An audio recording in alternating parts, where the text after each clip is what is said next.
Hello, and welcome to the show, people, because you are now tuned into a brain spanking new Monday Night Live. That's right, aka the Hangout Stream, aka the Chill Stream, baby. All fired up and ready to have some fun for April 3rd, 2023, and brought to you by yours truly, the man, broadcasting from behind the curtain. You know who I am.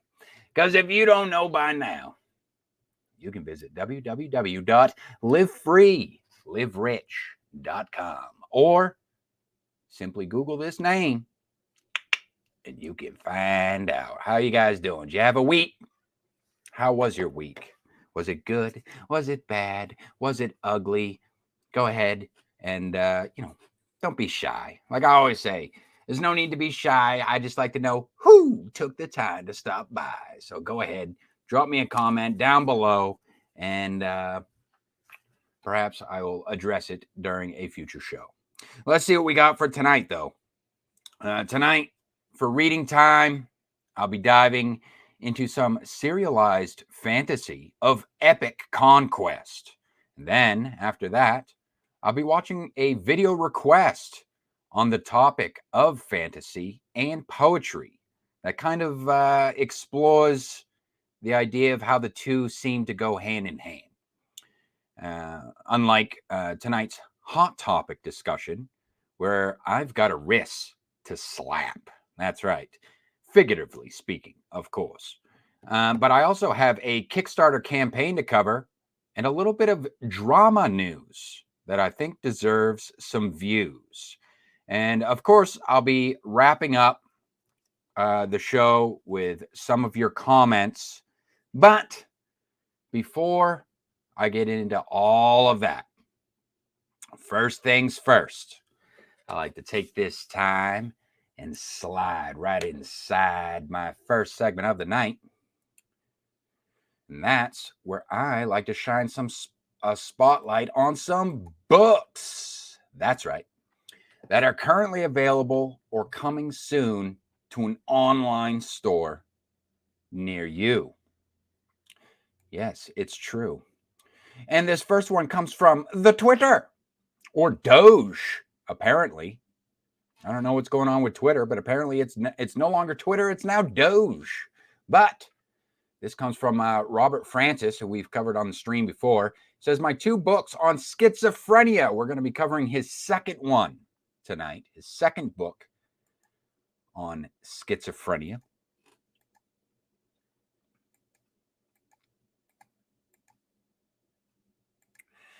This one is The Essential Schizophrenia Companion, with a foreword by Ellen R. Sachs, PhD, JD.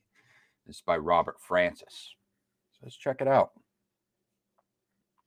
You guys just tuning in, don't be shy. Go ahead, drop your horns in the live chat so I know where you're at, or just say hi. We could start with that, you know.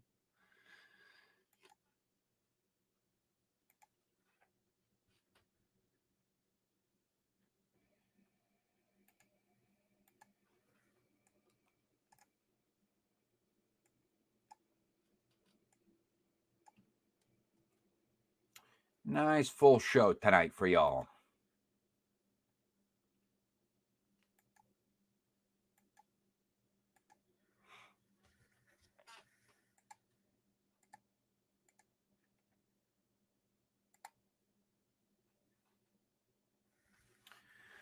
Okay, there is the cover. Let's check out this blurb. For more than a quarter century, author Robert Francis has been living with schizophrenia and its entanglements. Diagnosed at the age of 24, he understands firsthand the implications. In The Essential Schizophrenia Companion, he offers insight into his life based on his personal experiences from the perspective of a patient and as a licensed clinical social worker and mental health talk therapist. Geared towards individuals with schizophrenia, their families, and for providers who work with them, Francis offers a quick and powerful reference guide discussing all you need to know about schizophrenia. The Essential Schizophrenia Companion, the second book about this mental health issue by Francis, offers his newest insights and reflections on what it takes for a gainful recovery from schizophrenia. It is about living life with schizophrenia similarly to the rest of shared humanity. It is about gainfully living a full life in all one's chosen life realms. Quick read, 54 pages on this one.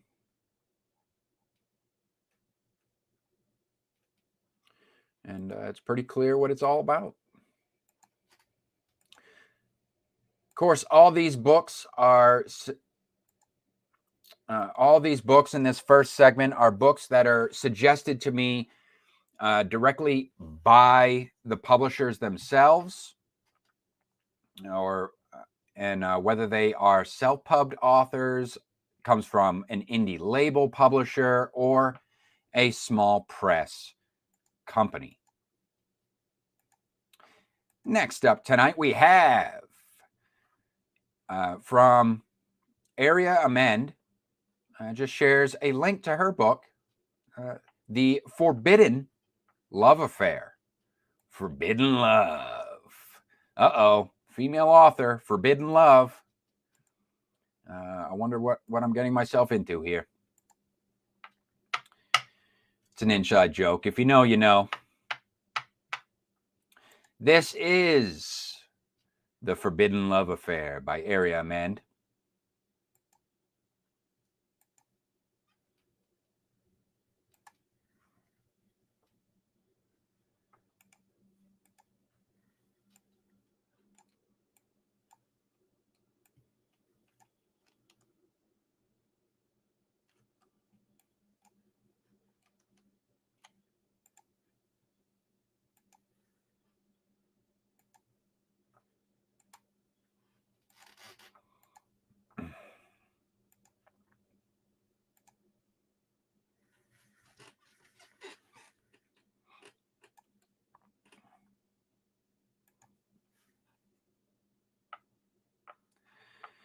All right. Zaraya Mello knows the love she dreams of is doomed from the start. But the heart wants what the heart wants. 13-year-old Zaria Mello knew she loved fellow karate class student Zaire from the moment she laid eyes on him. She also knew that her parents, siblings, and even her beliefs would never accept her love for him. But after she turns 15, they cross paths more and more and form a friendship. Her improper love for him only grows. Torn apart by life and circumstance, she's brokenhearted until she turns 18 and he comes back into her life, sweeps her off her feet, and makes secret plans to propose to her on graduation day.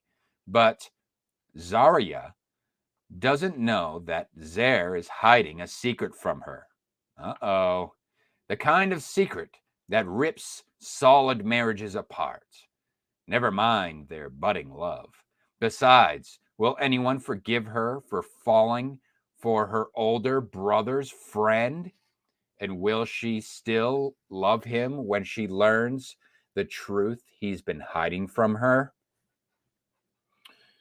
184 pages of Black and African American romance, coming of age fiction, contemporary romance.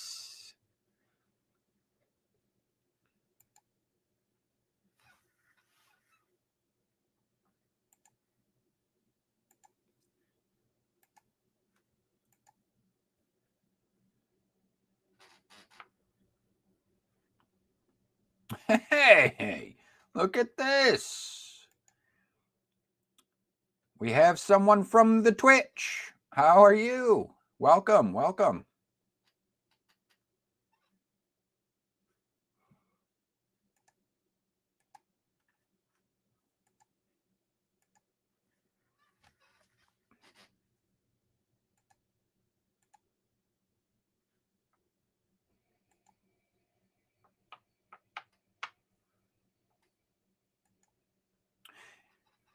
Awesome. That's good. Yeah, so I do this show. You're just tuning in. If this is your first time, I do this show weekly. This is where I cover basically what I do here is I cover various projects from all around the underground scene with a focus on independent publishing. So, like novels, comic books, that sort of thing. Happy to have you.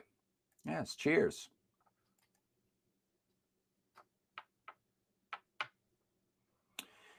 Mostly on YouTube. This started as I've only been doing this for about a year, and mostly I do this out of YouTube. But I just recently started multi-streaming. I do Twitch, and tonight is the first night I'm doing Rumble as well. So for any of you that are watching this, if you're tuning in on the Rumble stream, I just want to let you know up front that I did leave the link to the YouTube stream in the description. So if you want to participate in the chat, you're going to have to jump onto the actual YouTube stream. I'm not going to be checking in on the Rumble stream. There's too many things to keep track of while I'm streaming live. So if you guys want to participate in the live chat, I appreciate you guys tuning in on the Rumble. I did start streaming on the Rumble so that I could kind of expand the reach for the show, if you will, and kind of start building up a presence on another platform. But if you guys are over there, I won't be able to see you, whatever it is that you're saying in the chat, unless you come over to the YouTube or on Twitch.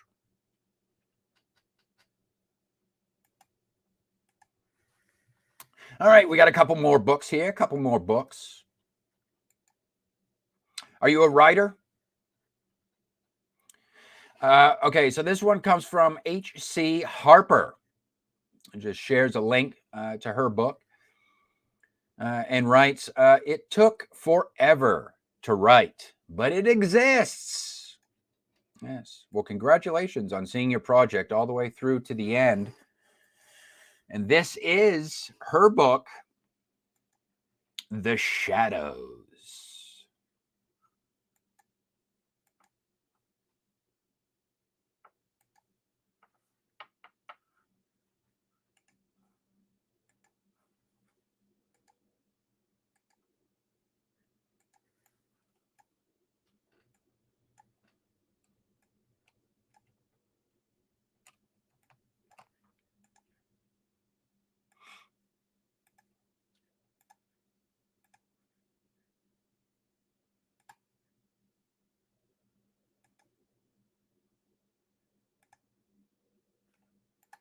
All right, there is the cover.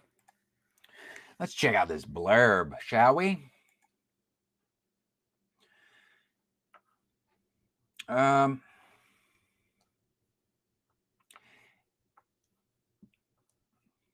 think it's Nisa. Nisa or Nyssa. It's Nyssa. Nyssa Laurier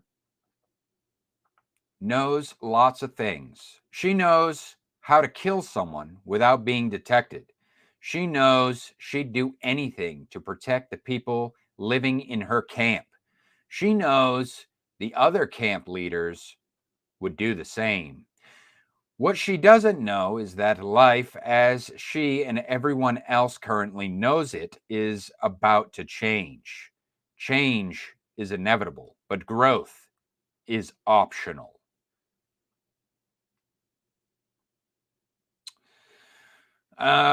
For 325 pages. I have to be honest, I'm not getting a whole heck of a lot out of that blurb. It's extremely vague.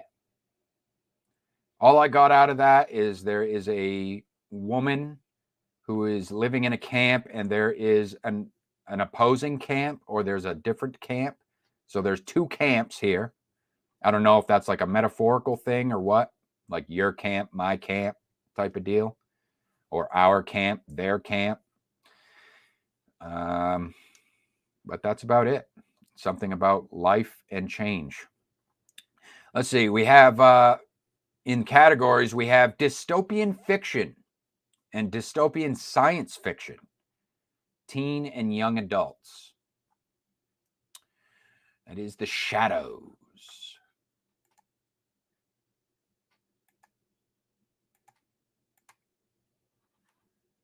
So if you see this H.C. Harper, feel free to leave a comment and expand upon that a little bit, expand upon that blurb a little bit, and I'll gladly read your comment during a future broadcast. All right, we got one more book to cover, and then we'll move things right along.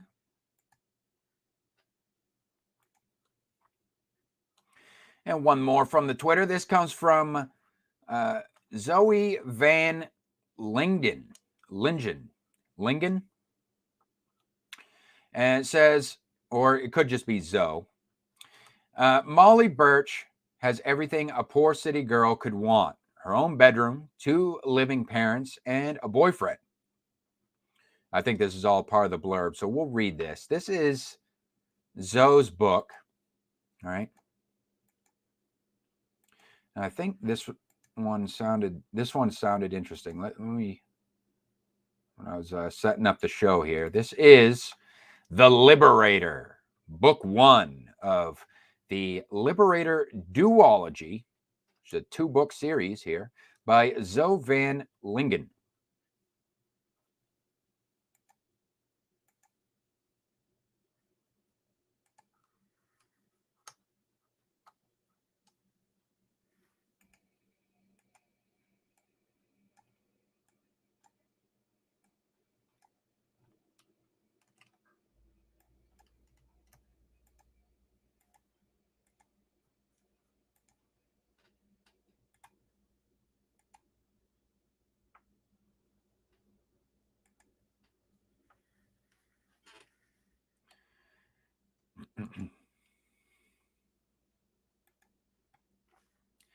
Molly Birch has everything a poor city girl could want.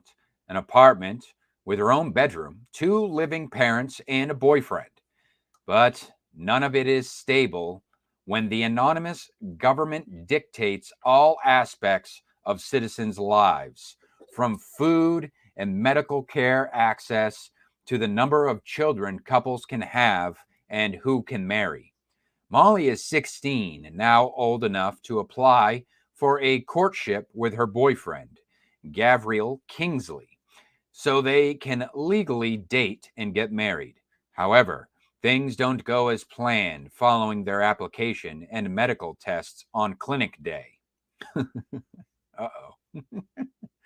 The fallout leaves Molly's world shattered, and she makes a desperate and dangerous escape from the only life she's ever known.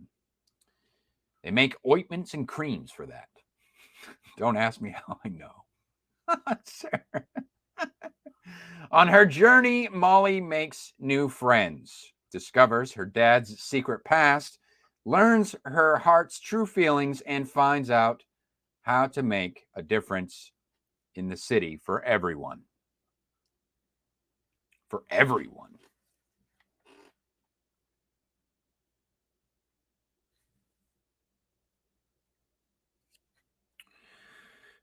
Let's see. From the back cover, it says, oh, there's an expanded blurb here. This is from the back cover. It says, following a global climate catastrophe, the city grew out of Earth's remaining inhabitable land. Its all-powerful government exerts control over all aspects of citizens' lives to keep people in line and curb overcrowding. Money buys comfort and privilege in the city and is one thing Molly Birch doesn't have in excess. But she is an average 16-year-old content with her life until the government takes everything she treasures. Molly's boyfriend, Gav Kingsley, gives her a choice: accept a government-controlled life or forge her own path. She chooses the latter. But escaping the government's control isn't easy, and freedom comes at a steep price. Molly must take risks she never imagined she was capable of and address her heart's true feelings to succeed over an enemy threatening more than just herself.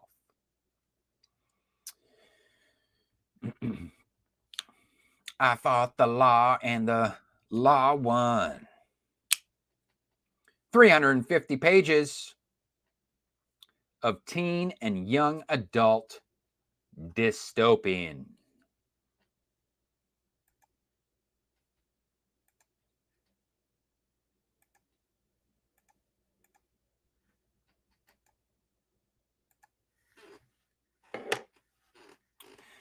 And those are the books. Those are the books for this week, ladies and gentlemen. So if you're watching this on the replay, you know the deal. You can go ahead over to my community tab, or shortly after this stream is ended, I will go over there and I will post the poll, and you can vote for which one out of those 4 books you thought had the most text appeal. That's right. In other words, which one out of those 4 books would you be most likely to pick up? And if you would like to discover more from the independent market, you can head on over to my Shorts tab or my Playlist tab on my YouTube channel and open yourself up some mystery packs. Inside each mystery pack is one cover card that reveals a book that has been recognized by the Live Free, Live Rich network. And in the description, there is a link to an editorial written on that book by yours truly.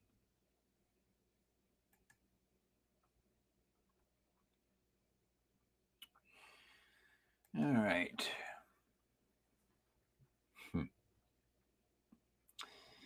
Moving right along here. Making decent time. Slow night tonight.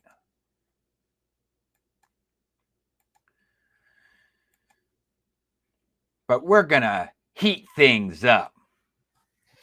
I'm ready to heat things up.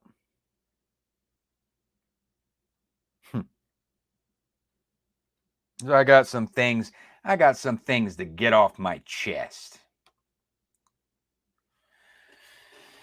And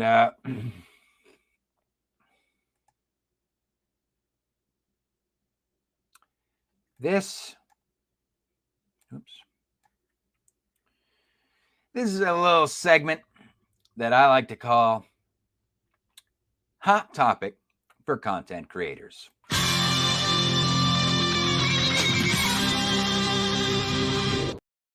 Yes, Hot Topic for Content Creators. This is where I pitch a hot topic to you guys, and then you guys turn around and create your own content on said topic. And if you tag me in your video, then I may feature your video during a future live stream, or else you're always welcome to just go ahead and drop your thoughts down below, and I will address your comments live on the air. So for tonight, we're going to be visiting a topic that I haven't done. We're going to be revisiting a topic that I haven't really covered a whole hell of a lot of subjects for yet. And I have one that came up. And this is one that I call, this prompt or this topic is indie author folly.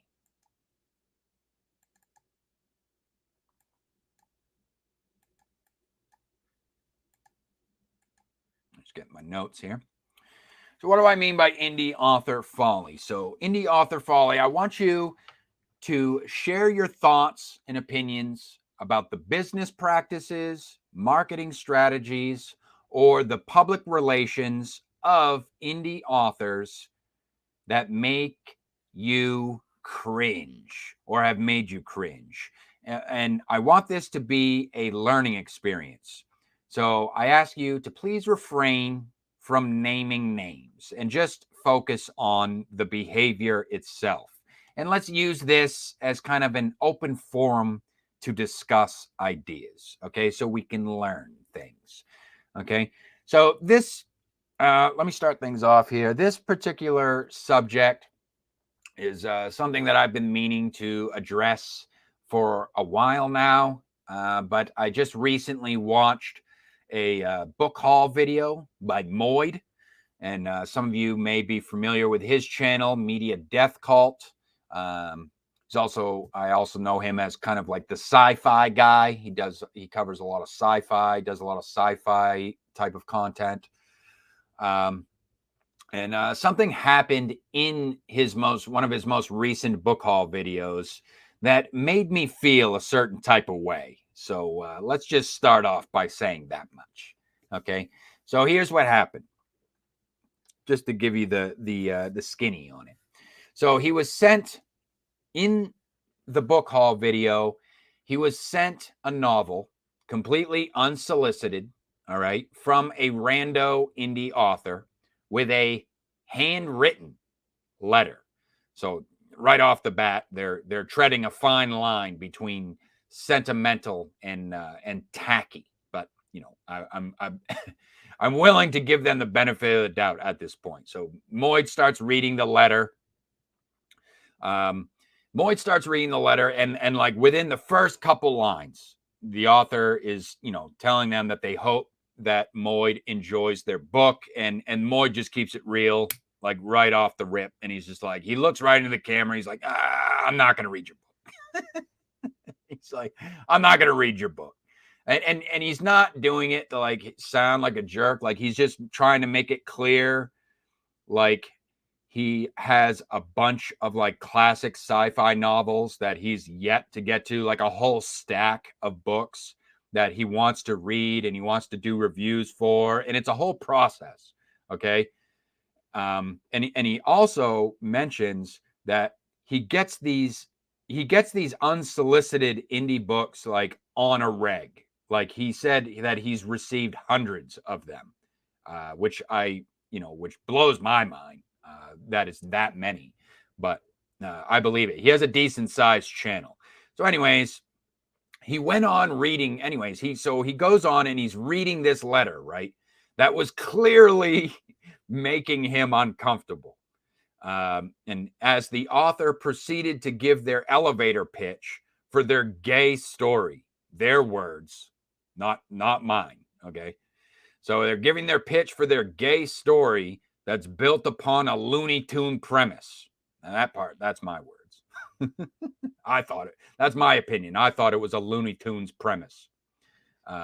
Anyways, they're doing this. They're giving their gay story built upon a Looney Tune premise to a content creator that they clearly never watched, like ever.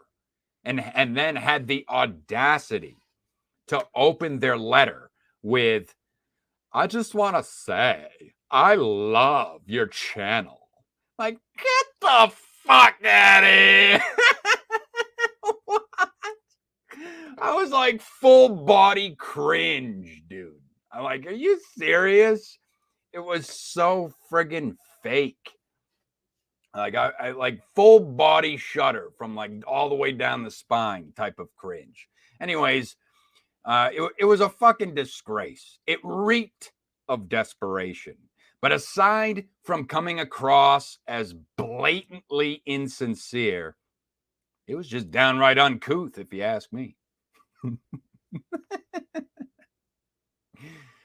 Which is why I do not share my mailing address or even I don't even accept solicited freebies. But that's a me thing. You know, that's a me thing. I used to have more of a harsh stance on this subject when I first started, like, really following a lot of these different Booktube channels and stuff. But I've since kind of reeled back a little bit, and we'll get into it. But, I get it.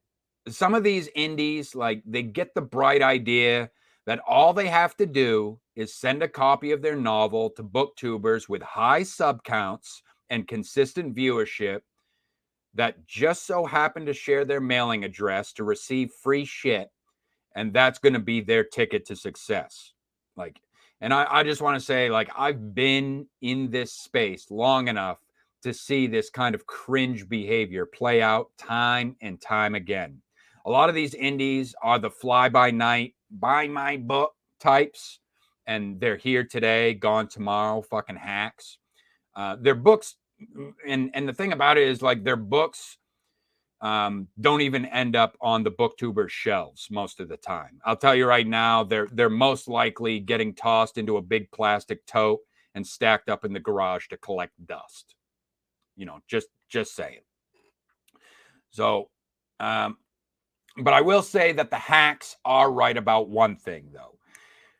These content creators wouldn't be setting up a P.O. box and sharing a mailing address with the public if they had any qualms about accepting gifts from strangers. So, yeah, technically, you could physically send your book out to many of these booktubers, but that doesn't mean they'll read it. So, if you're going to send out freebies, then at the very least, don't do it out of desperation, okay? Learn how to be tactful as you go about your business. Me, I don't do freebies, all right? Not with my premium work. It's premium for a reason. You want to read the premium, you're going to have to pay a premium for that privilege. But it's not about, you know, the $2 I make per sale, all right? It's the principle of the matter. It's about protecting the value of your brand. So if an author is stooping to this level of desperation because they think it will increase sales and make them money, then I'd say it's not worth your reputation. Okay. One thing that a lot of you, like, especially those of you who are like new to the scene, maybe you aspiring authors out there, or just getting started in like self-publishing or indie publishing, what you need to understand is that a lot of these individuals in this sphere operate within the same circles of influence. What I mean by that is that they all kind of like, they create content, like, and everybody, and people talk. Okay. That's what I mean by that. Like, so people in this sphere all kind of like operate within the same circles of influence. You're bound to, like, if you watch somebody, they're bound to watch other people that you watch, and vice versa, and this and that. All right. And people talk to each other behind the scenes as well. So one thing I'll say is that if this desperate behavior stems from a money issue, then I would say maybe try putting down the pen. I've said this before. Maybe try putting down the pen and picking up a calculator and just go study finance. Okay. You'll do a lot better off in the long run, and you won't have to kind of make a mockery of yourself. Because I will say, an artist doesn't become a creative writer for the sole purpose of making money. All right. That's not why artists get into creative writing. That's not why an artist, keyword artist, would get involved in creative writing.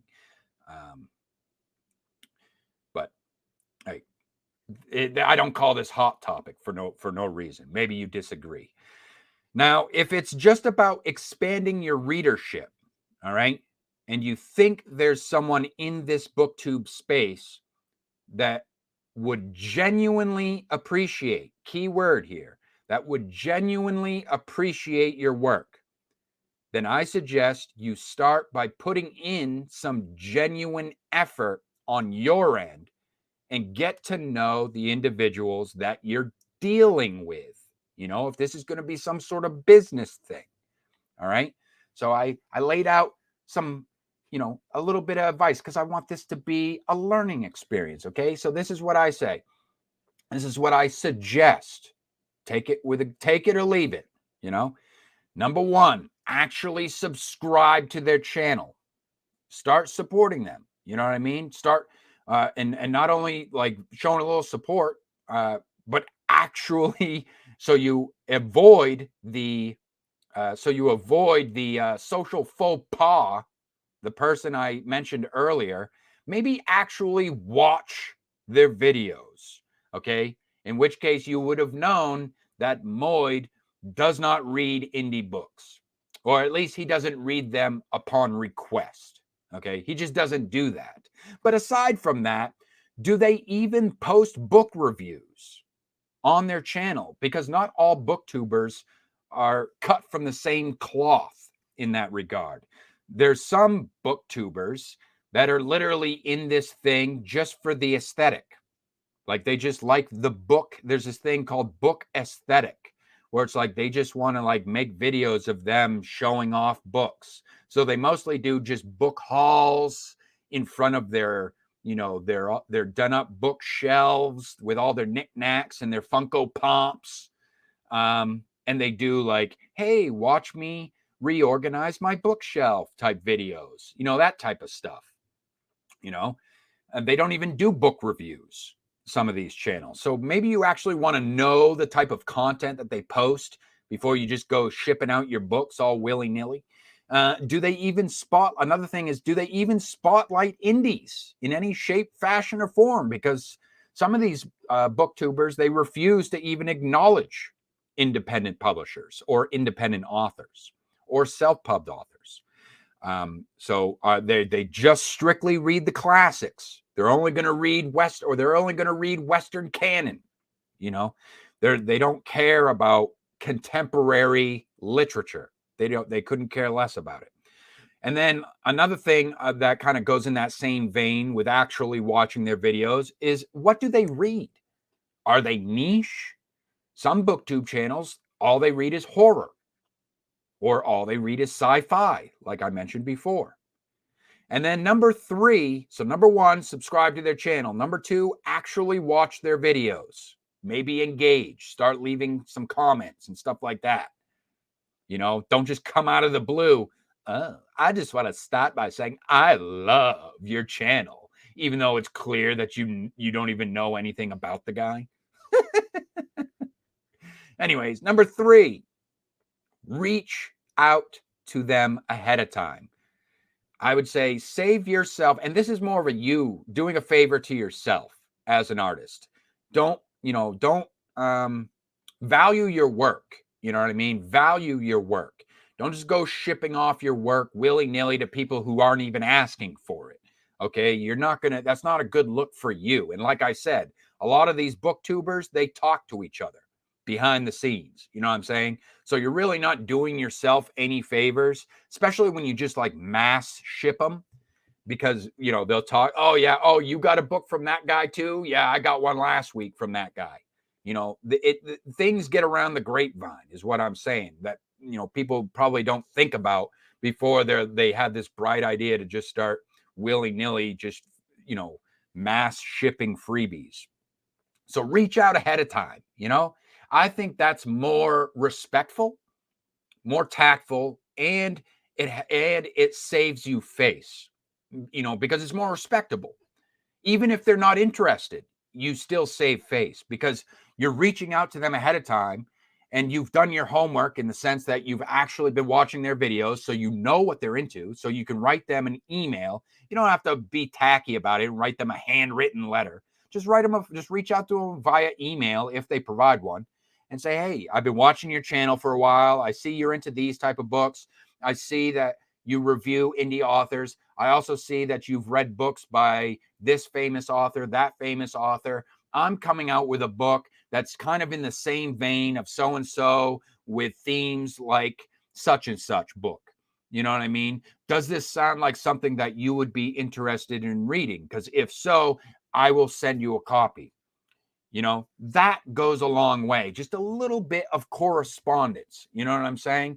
Because the only reason why I'm even bringing this up is because there's this thing where there's still this like divisive, there's still like this divide between indie and trad pub, where, you know, at least in the booktube sphere, you know, I feel like more and more creators are starting to come around, but in the but there's still like this kind of like divide, this stigma, if you will, around the indie sphere. And it's behavior like this that I'm talking about here that really doesn't help matters any for indies. You know, it's getting to the point where it's like, I'm not even going to, you know, it may get to the point where like, I may not even feel it's necessary to identify myself as an independent author. Like, I'm just an author, period.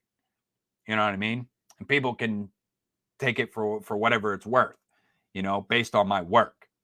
You know, I might get to that point. But I do like to spotlight indies, and I do believe in the indie sphere. It's fun, it's community-based activity, it's enjoyable. But we got to clean things up because we got to call out the behavior. That's what this hot topic is really about. It's about calling out the nonsense and kind of shining a spotlight on that and saying, hey, you know, when people get caught with their pants down, hey, caught you with your pants down, you know, shame on you. That is gross.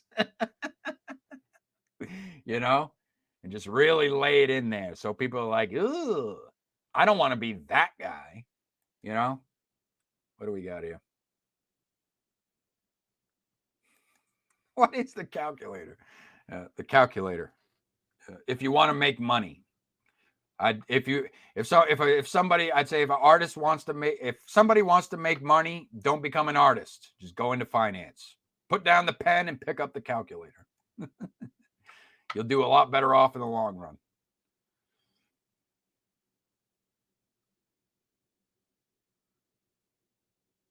Is that a fact, Rainer? You just got in for the Benjamins? You're in it for the Benjis?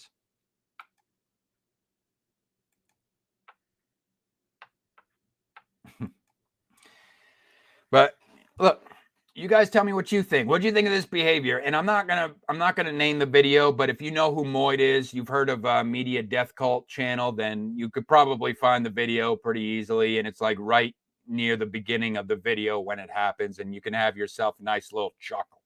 It made me laugh while simultaneously doing full body cringe because I'm like getting secondhand embarrassment for that author. It's like, and you know, it's a big channel. He's holding up the author's book like right into the camera. You can blatantly see the cover, blatantly see the title, blatantly see the name of the author. So it's like, ugh, not a good look.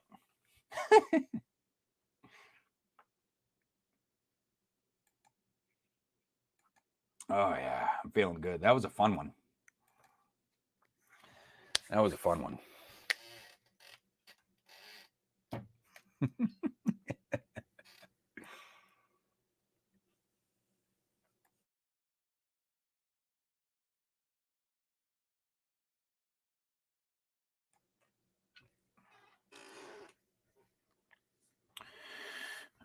What's going on with you tonight, Rainer? All right. What do we got next? What do we got next? Oh yeah, let me set up the next segment here.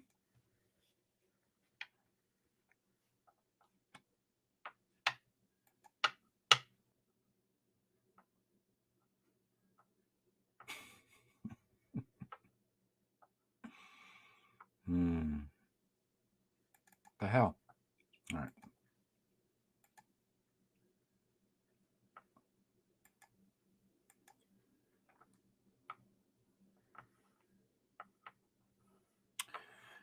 Working, cooking, and stressing. Look at you multitasking.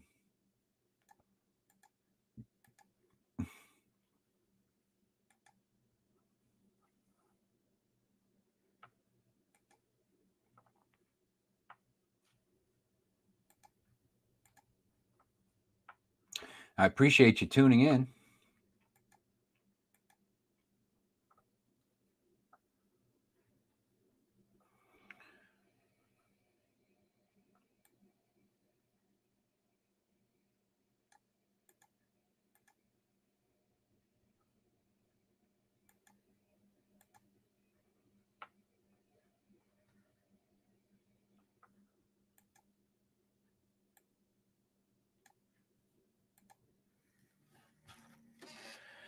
All right.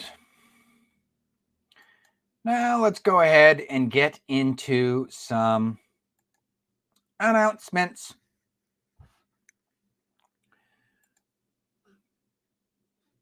So first things first, first order of business. The easiest way to get your work noticed, if you don't hop on any of one of my weekly writers lifts on the Twitters, you don't even have Twitter. Another way you can do that is just go ahead and join one of our group servers. The links are always in the show notes down below. You can just go ahead, click one of those links, whichever one you want. You can join the Gilded, you can join the Discord, you can join them both if you want. And there's no specific expectations of you. You don't have to check in daily or anything like that. You don't have to engage in small talk if you don't want to, but you can. You're more than welcome to network with and talk to anybody in the server. You want to make connections, you want to network amongst yourselves, more the merrier as far as that goes. For me, it's all it serves is kind of a direct line of connection between me and you, where you can kind of just use either one of these servers as just a resource to keep me on the up and up with what's going on with you and your projects. So there's all these different channels on these servers where you can share links to your books, your videos, your websites, your blog posts like articles, essays, short stories, or poetry, and things of that nature, things that I can then turn around and bring onto the show and mention it during a future show, because I like to plan these shows out ahead of time for you guys. So just go ahead, do yourself a favor. You can join either one of those, and like I say, you can just use it whenever it's clever for your own benefit. All right.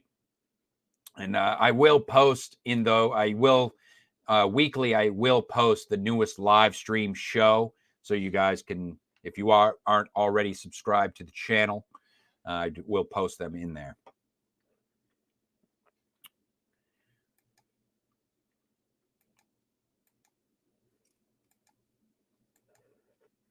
Hi, Rachel.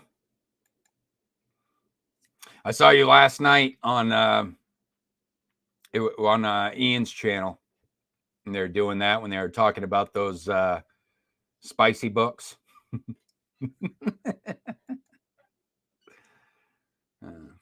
Oh yeah, always. Every day is a wonderful day.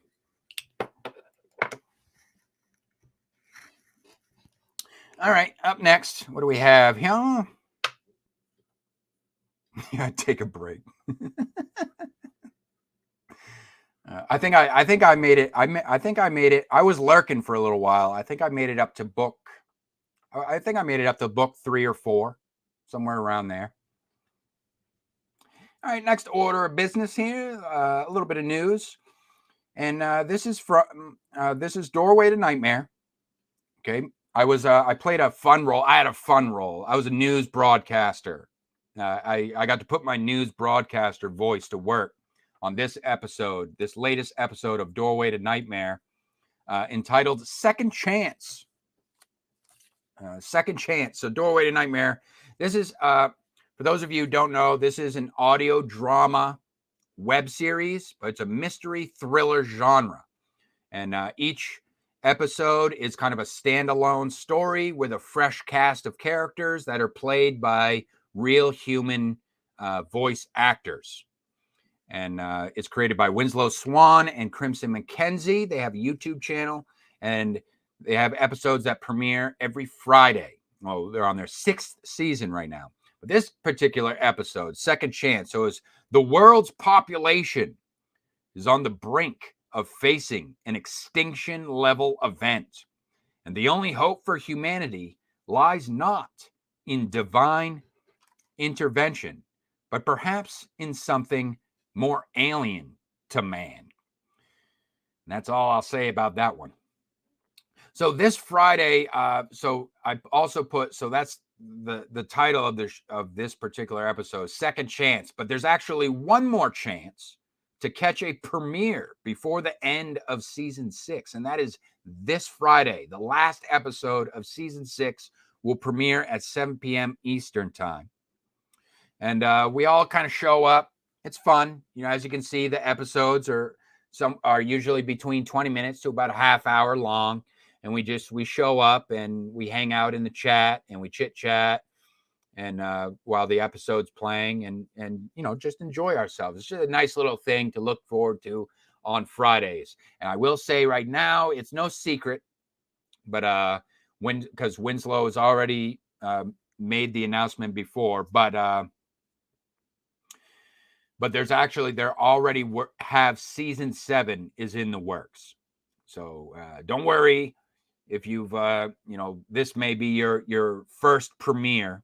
There's more premieres to come as far as that goes.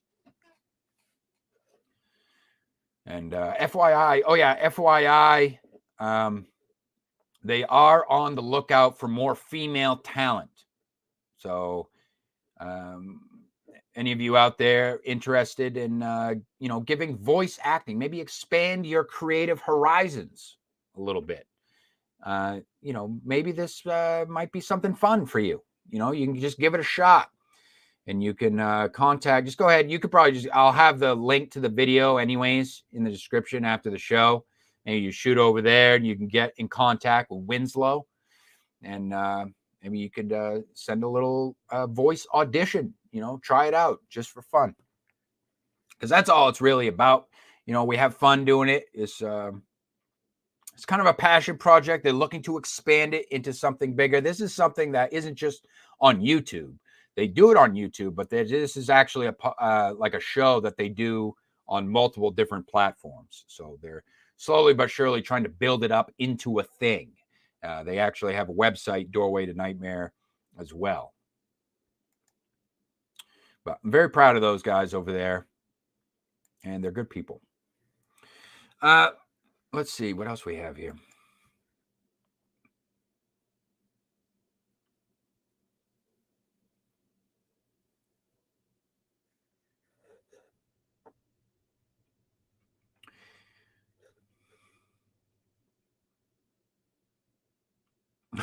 You made it to book 5. Wow. All right, next up, let's see. Well, another piece of news. This came just this past week on Twitter. I thought this looked the book cover looks interesting, and the concept, if you like, Alice in Wonderland, that type of stuff. So this is JL Dawn says hello and thank you for this writer's lift, and good luck on all your projects. I finished my new book and raising the funds for it to be edited. So this is an indie author that takes great pride in their work, and they want to make sure they have a nice finished product for the market. So it says, check out Becoming the Mad Hatter, a dark fantasy novel by J.L. Dawn. And this is a Kickstarter event here that we're going to be checking out.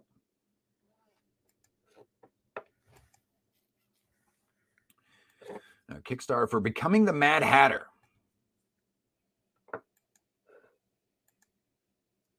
So let's get the scoop.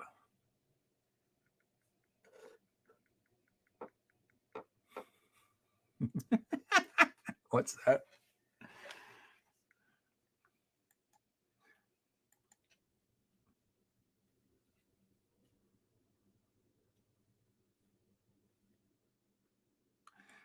Now, Rachel's got a little bit of a hot take. They need to stop making the Mad Hatter sexy.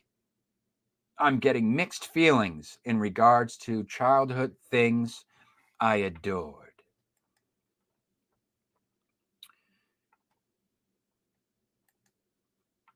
Let's see what we have here.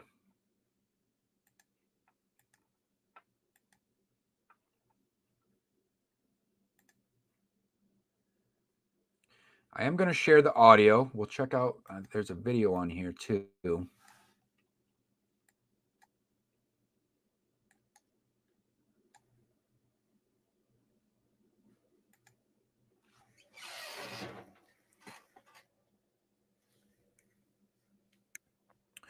Thanks for hanging out. It's good to see you.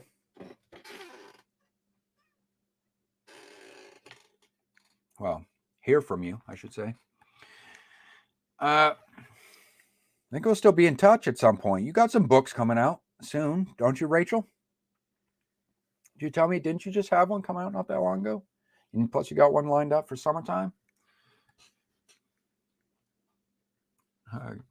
Just let me know. Get in touch with me on the, what you do, get in touch with me on the Discord. Get in touch with me on the Discord. I know you're on the Discord server, so just drop me the link somewhere in there, and then we'll see if we can set something up, and we'll get you on the show if that's what you want to do.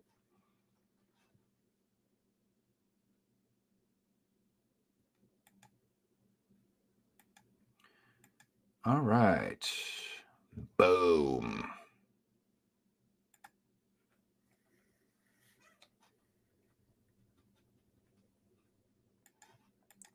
So Mad Hatter. See, we got this here. How's this looking? Yeah, that looks good. We'll pull it back just a little bit.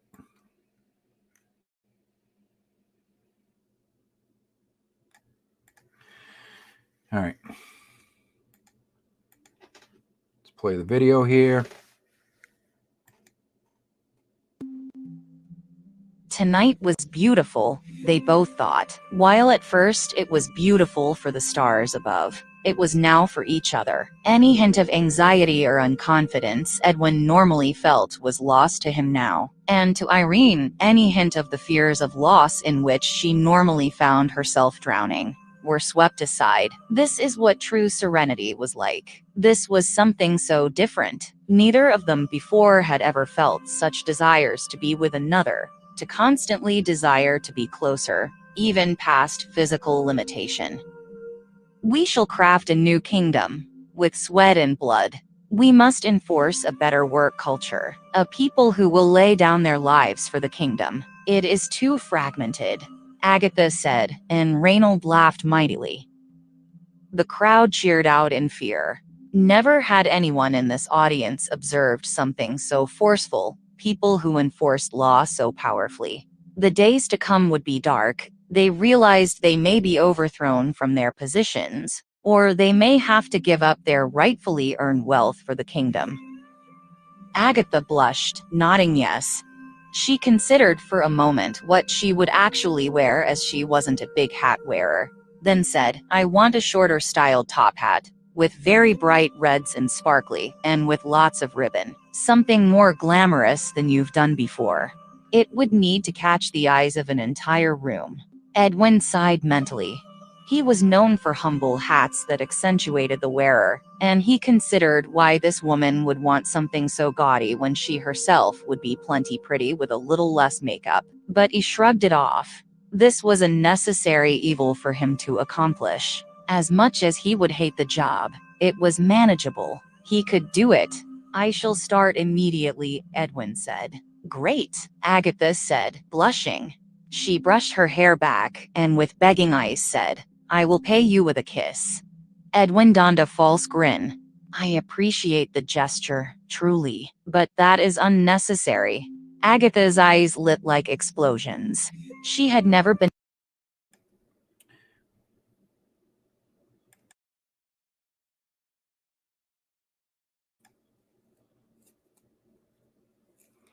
I had to unmute my mic.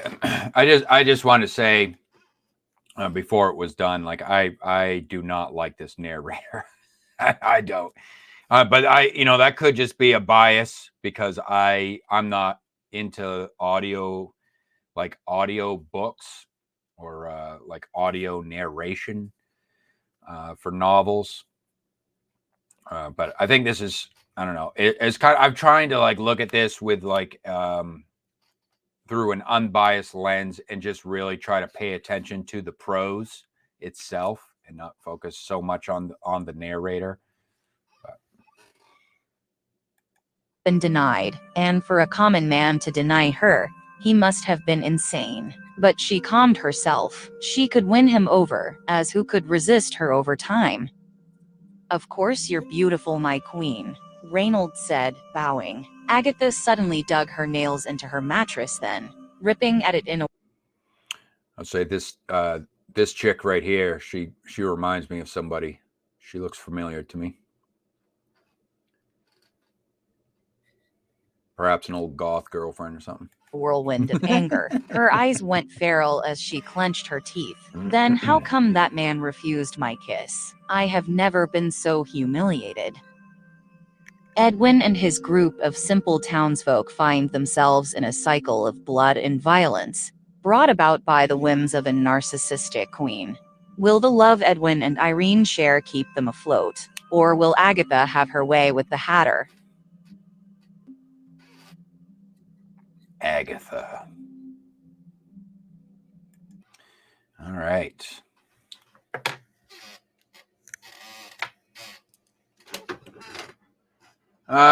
So 58 hours to go.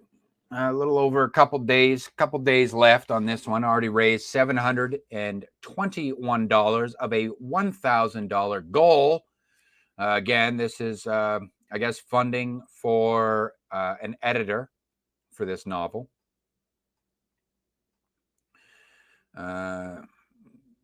Apparently, they added stretch goals. Let's see what we have here. Pledge.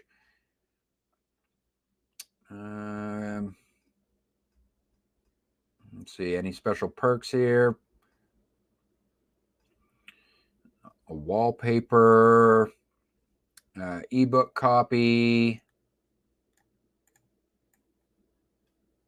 signed paperback, the usual type of stuff, it looks like. A signed exclusive hardcover edition. I don't know what they mean by what she means by exclusive there.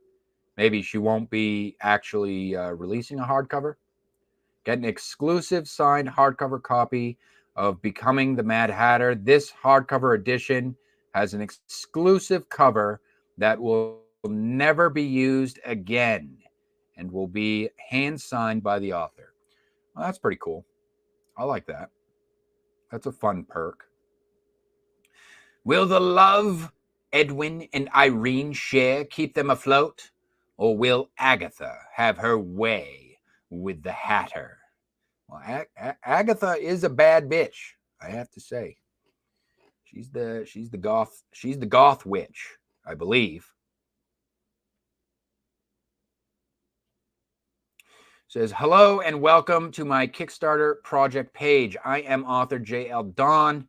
I started my writing career as a horror writer, but my love for dark fantasy soon took my interest. I've always loved reading dark fantasy and enjoy the classic movies such as Labyrinth, The Dark Crystal, Willow, Legend, The Last Unicorn, and more. Now, those are some fun titles, I have to say. If that's where she's drawing inspiration from, that's pretty interesting. I will say a little side note. I did notice that The Dark Crystal is free to watch right now on YouTube for any of you who may be interested. Let's see. So I decided to jump into a fantastical world and let my mind create. I've also always had a fascination with Alice in Wonderland. I've always asked myself questions based around one character in particular, the Mad Hatter. How did he become mad? Was he always that way? Etc.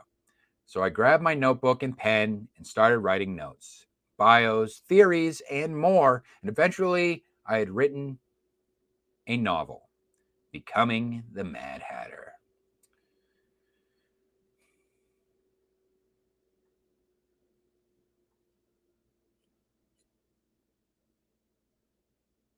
I want to get into these characters here. So it's right. The Mad Hatter has a name, Edwin, in this novel. We have Irene, the redhead, the saucy redhead. Then we have the goth babe. We got goth babe, Agatha. Looking hot. Then we have Cheshire Cat. And Dormouse. And March Hare. And Reynold. And this He's not an elf. At first, I thought he was an elf, but I see his ear poking out there. He's not an elf. He's just some, I don't know, it's RPG characters here. We got Bernard as well with some fancy looking armor. And then Serby, because you got to have animal companions. It looks like there's some animal companions, and it's whimsical. You guys get into the whimsy? This might be right up your alley. I'll be leaving the link to this project in the show notes for you guys to check out on your own time. What's that? The robot voice. Yeah, I was not digging that. I was not digging that narrator. All right, just a couple more pieces of housekeeping before we get into some reading time. And first up, we have the Storyteller Society still accepting open submissions.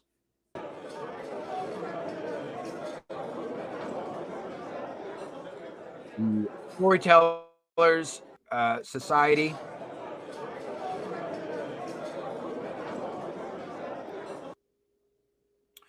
The Storyteller Society is a project that I launched early in 2022.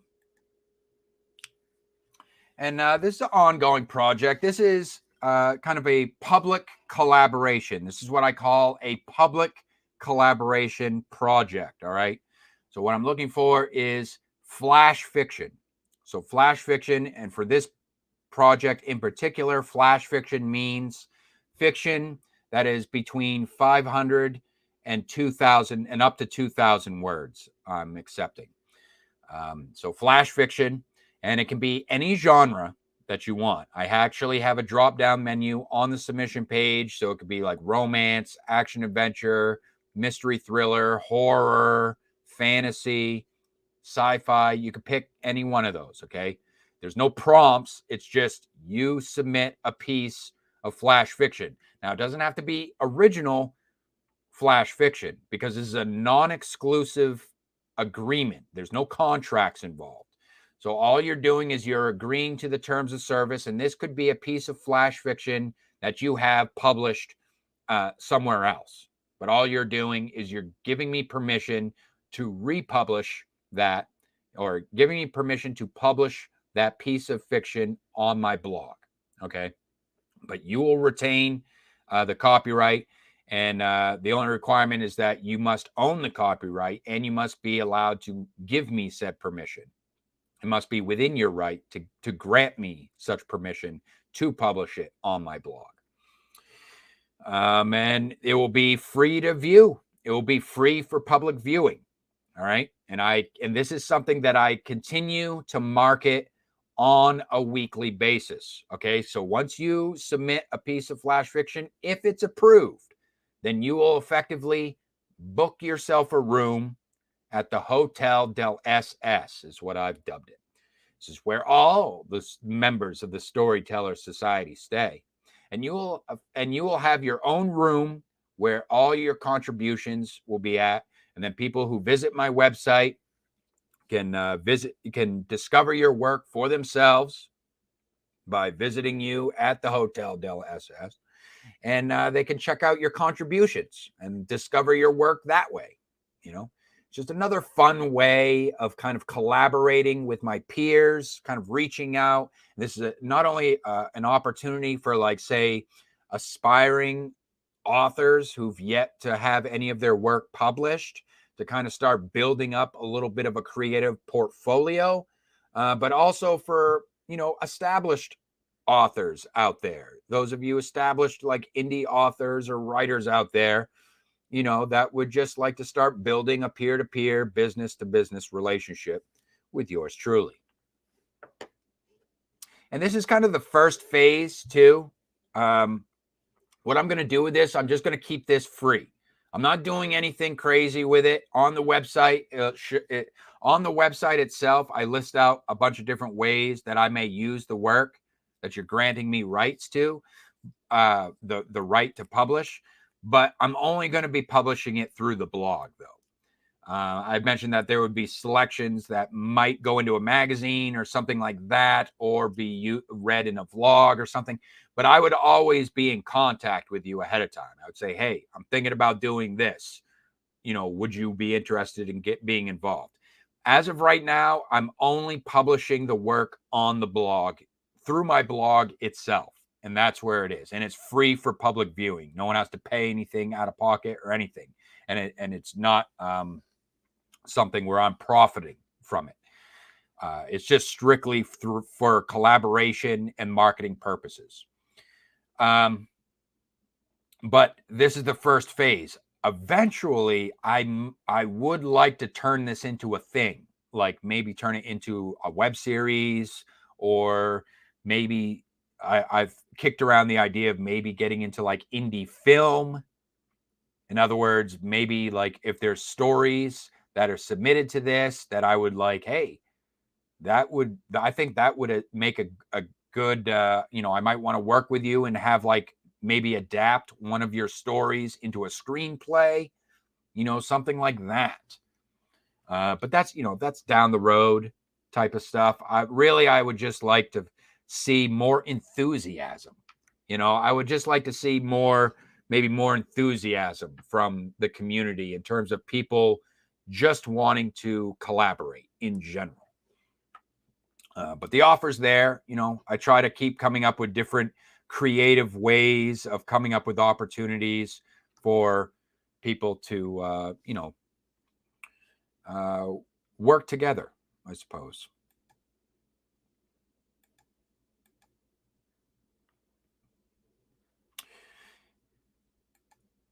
And last but not least, on the homepage of the website,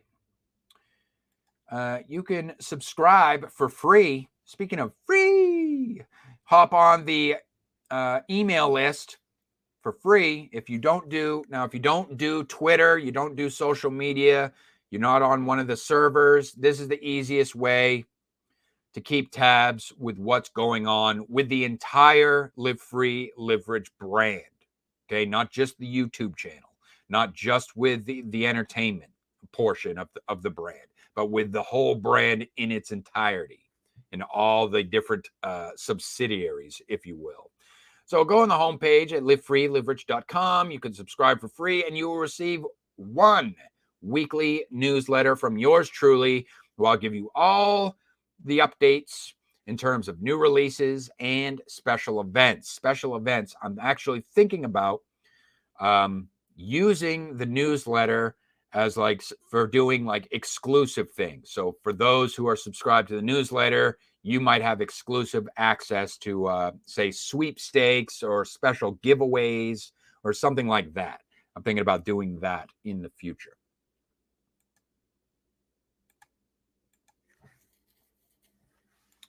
And that's all the announcements.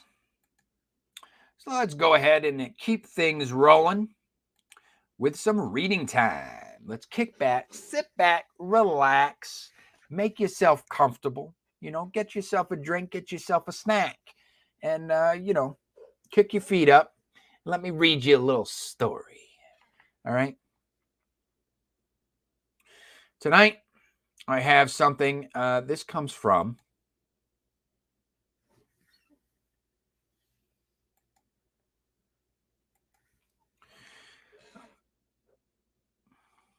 this actually is a request that comes from the Gilded server.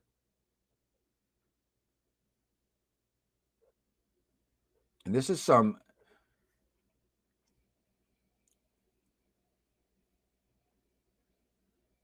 reloading or what?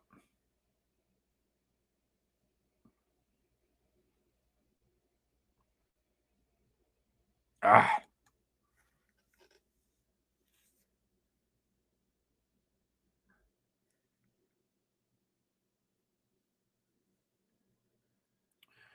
Thing is slowing right down. All right. Anyways, this is a request that comes from the Gilded server. A little serialized fantasy for you guys tonight. And this is The Undying Emperor, a grand conquest fantasy, written by James Craik. This comes via his Royal Road. So let's check this out.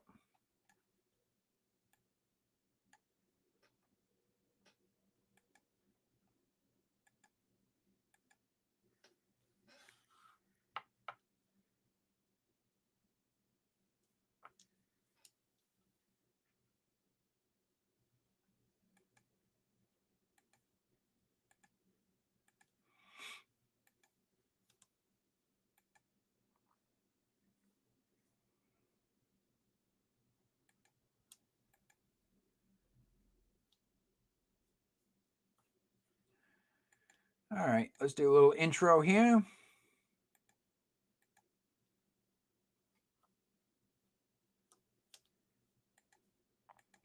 So it's from Royal Road. We have original, ongoing action, adventure, fantasy. Okay, so there's a little trigger warning here. This fiction contains gore and profanity. There is an alternate title. I see here. Alternate title: How to Lie Like a Military Bulletin. Here's the blurb. Endless ambition is pitted against the world and gods, both as a self-made hero. Endless ambition is pitted against the world and gods, both as a self-made hero sets his sights on conquest. If you're a wizard looking to conquer the world, you need someone to lead your armies, to inspire your subjects. They must be cunning in battle, of strong moral grounding, able to inspire loyalty, and most importantly, they have to be rather difficult to kill. If you're going to spend decades setting up their heroic narrative to justify their rise to power, the last thing you want is them breaking their neck from falling off a horse. A sword and sorcery tale of world conquest. Born the son of a miner, schooled by a wizard, destined to rule the known world.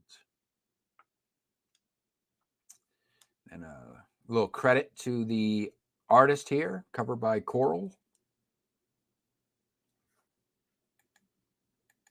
All right, let's get into this.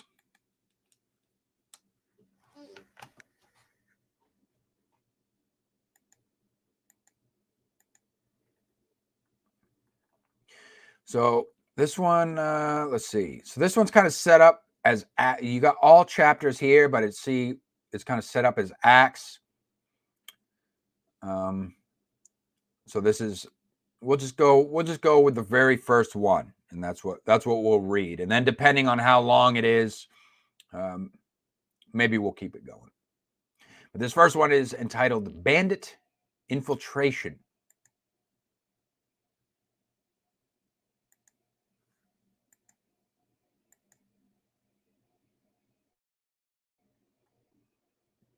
So here's a note. This is a new beginning to Undying Emperor, or How to Lie Like a Military Bulletin. Chapter 1 of 9. Releases will be Monday, Wednesday, Friday, and chapters will be moved to the beginning as appropriate. Then I will resume Act 2. If you're a new reader, welcome. I do hope this sort of prologue release isn't confusing nor irritating, but I'm pretty happy with how this arc turned out, and I think it's a much stronger hook at the start. So I guess there was some revisions that were made, so we're getting kind of like the revised version here, so that's good. Just kind of updated it. The first tongues of dawn flame had begun to lick across the sky and cast light upon the carnage. Flies, flat on unexpected viscera, flitted from corpse to corpse, finding the blood of men preferable to suckling at the hides of goats. The future emperor of mankind passed through the blood and the shadows of the well town, each step quicker than the last. The rush of battle was fading from his veins, which transformed the bodies from mere enemies back to the figures of men. This alchemy of ideas transpired entirely within his mind and without the self-protection of labeling them bandits. He had something more pressing upon his mind. He needed a suitable place to take a piss. Apparently, he's unbothered. My pupil had not yet earned the name that would make him famous. He was still a boy of 17 at this time and still growing into the prowess he would need. However, he had grown more than he realized, and yet to realize I had nudged him to the precipice of the nest and was about to kick him off the side. In the shadows of my protection, he didn't think about what ambitious fights he might make. The boy was preoccupied with very droll concerns, such as not wanting to piss on a man he had just killed not half an hour past. Part of his problem was how terribly little space there was in the clutch of buildings that called itself a town. It wasn't even a crossroads, but merely a spot along the road where the locals had managed to dig a well deep enough for shepherds to water their flocks. We were in the northern reaches of the Giordanen Desert. The Giordanen Desert. In the contested fringe that by rights belonged to the Giordana, but the central kingdoms always had something to say about that. The locals had barely been able to scratch out sustenance farms from the sandy loams, so neither the so-called policing patrols nor the more gluttonous Shavashis had bothered the little stopover town. By rights, they should have been able to keep their heads down and get on with their lives with no concerns about kings and gods, not even taxes. The bandits had changed that permanently. They must have thought the owner of the inn and stables had hidden away some mass of gold or silver accumulated from travelers over the years. They had torn the place apart and killed the proprietor for less money than they had in their own pockets. It's little consolation for the dead, but we in turn killed them. I doubt their goddess passed along the message in the afterlife. Almond eyes fixed upon my pupil as he hiked up his chain and undershirt. Beyond the last mud brick house, he had sighted upon a scraggly thorn bush as his target, as had one of the meandering goats. The animal stood, nonplussed by his natural display. It neither cared that their owner laid some 20 paces away, stuck full of arrows. I hope you weren't planning to eat this. The goat bleated at him as he watered the plant, but it was my shouting which cowed it away. I told you to leave one alive, didn't I?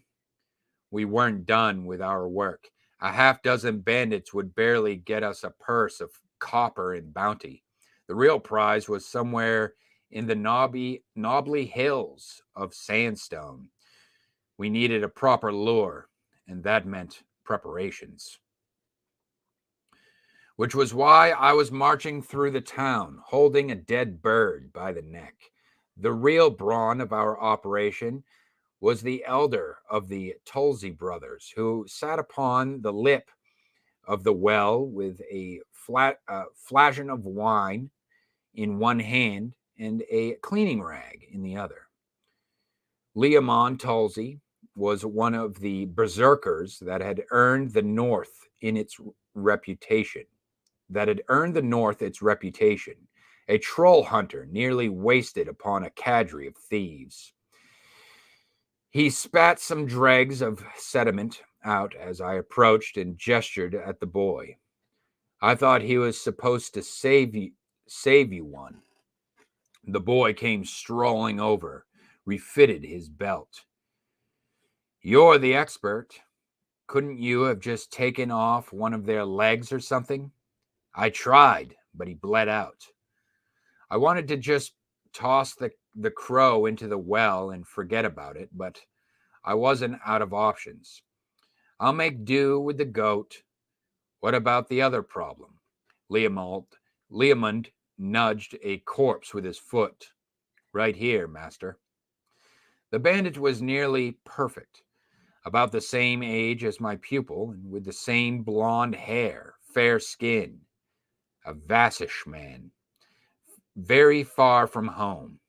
Excellent. Strip him. I'll get the goat. The boy sneered, sizing up the corpse's appearance against his own. Are you sure this is going to work? We don't exactly look alike, and we don't know the first thing about this guy. It'll work. You're an actor, aren't you? I left them to the scavenging and wooed a goat over.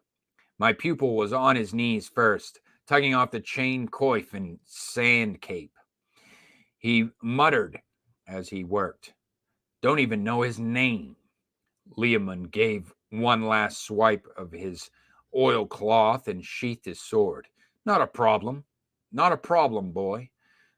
The ruse doesn't have to last long, and you're not going to be asked for a name.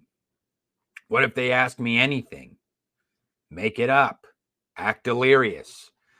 I'm going to have to give you a hell of a cut. You should strip yourself. While Liamond got down and untied the bandit's boots, my pupil stripped off his armor. He folded it neatly and bundled it within his own cape. He had just taken his undershirt off when he saw the cut across the bandit's gut that had done him in. I won't be able to do much if you slice my stomach open. Liamond tossed the bloody shirt at him. Don't worry about it. I'll stick to your little baby fat, yeah? He squeezed the bloody tunic. Well, be careful, would you? Can't be too careful. Still has to get you into their camp. Now, get changing. Can't you hear them coming? If Liamond truly could hear them coming, his senses would have surprised me. By the time I returned, live bird in hand, the two Vassish boys, to call the bandit anything other than a stupid boy would be silly, had traded clothes. Liamond and his brother Nikolai stared with pursed lips. I took one look between my pupil and the corpse and shook my head. The nose is wrong. The boy threw up his arms. You're asking too much here. We barely have a plan. Liamond nodded. Nose is wrong. Gonna have to fix that. Fix what? The boy asked. There's nothing wrong with my nose. You see that? Liamond asked, pointing at the corpse's pig-like snout of a nose. Then he punched my pupil in the face, snapping his nose.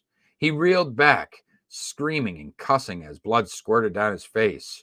What was that for? He demanded, barely able to speak with his crooked nose. I laughed. Perfect. Now they won't even question the voice. Now, let's see here. Get you into character. Your name will be Sieg. You're a long way from home, working for bandits. Why? I bet you were a sailor that got in bad with some gambling debts. By a stroke of good fortune, after you got sold off to a slave mine, the transport was beset by bandits. Thankful, like you never were to the gods, You threw yourself at the chief's feet and pledged to work for him. Now, a few months later, you haven't quite paid off your debts to him, which is why you took on such a dirty task as ravaging this dung heap of a town. You were cut down by knights in blue. You couldn't make out their emblem, but you know they had a bit of yellow on them, hard to see by the moon. Very dangerous, though. Most important, you see the chief at once to inform him, injuries or no. 3 days of apprehension had nurtured inside him, ever since we had found the bounty posting. It screamed out inside him that he was in danger and should go back. But I had taught him well that the heart of danger was the quickest way to grow. He was to be the sword I would thrust at the world. And so I first thrust it into the deepest heart of the forge. Sieg steeled himself and locked eyes with me as Lingen fetched up a fallen sword. One quick slash, and his belly opened up.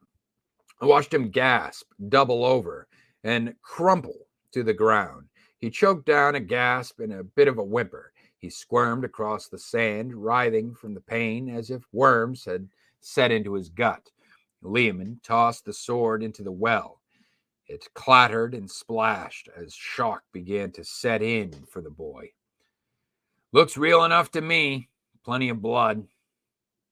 Right then, Nikolai said, and grabbed the actual bandit by the legs. Lingen took the shoulders, and the two of them carried it off to the stables. The bandits had so kindly piled up the bodies of the villagers and a slain horse there. They tossed this body in with the rest. They threw a lantern to the hay. Within a few moments, oily black smoke belched to the sky, and that would spur on the rescue team. Meanwhile, I squatted beside Sieg. I tugged the scarf down from my face and looked at him quite seriously. It was the look I used when he had made a mistake and needed to learn his lesson, so he paid rapt attention to me. You're almost 18, boy, almost a man. Show me the worth of what I've taught you all these years. A great opportunity is about to come to us, so prove that you're up to the task. Sieg swallowed some blood that had dripped into his mouth and nodded his head. Yes, master. And try to not rely on this. Yes, I added, tapping him on the chest. Then I tapped his forehead. What I nurtured was this, so make use of it. He nodded again, and then the Tolsey brothers and I had to make our escape. Even I could hear the approaching hoofbeats. So I tossed the crow to a rooftop where it clumsily landed and made off in the opposite direction. Sieg was left behind and in no way had to fake his faintness of mind. Their approach was only heralded to him by the tremors in the ground. Then a dozen red-cloaked bandits poured through the town. They shouted and swore, cussing in their guttural dialect. They screamed at the fire, at the smoke pluming to the heavens, and lamented their lost comrades. Sieg nearly missed the time to feebly croak for help. At once, the leader of the rogues leapt from his horse and descended on him. Oh, by the goddess, what happened here? The swarthy man cried out as he put Sieg flat on the ground. Medico! Knights, Sieg said, coughing up blood. Knights! Knights! The bandit asked gently. Knights? The bandit asked gently, taking Sieg's head in both hands.